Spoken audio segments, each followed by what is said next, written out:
I didn't know I had post-traumatic stress. The longer I left it, obviously the worse it got.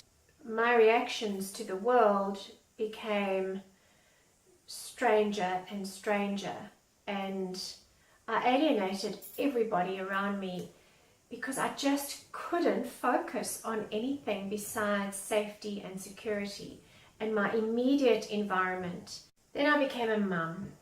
I had my beautiful son, but at the same time I totally and utterly flipped out. I lost it completely and utterly. Yeah, I went magoo. I was in charge of making sure that my beautiful boy didn't die. And my reality had become one of they were always trying to get us.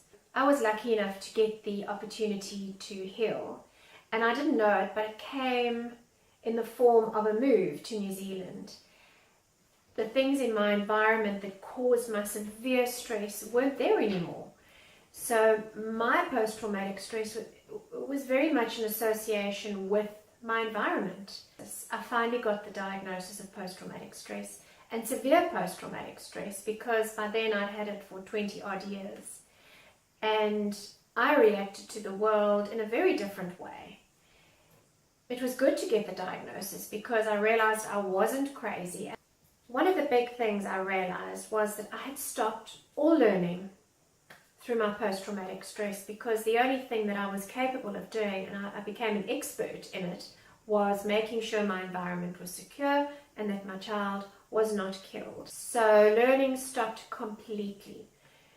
And as Daniel started growing up and as I started healing and thinking in a more rational, normal way, I started to realize just how inadequate I was as a mother in terms of what I could teach my son.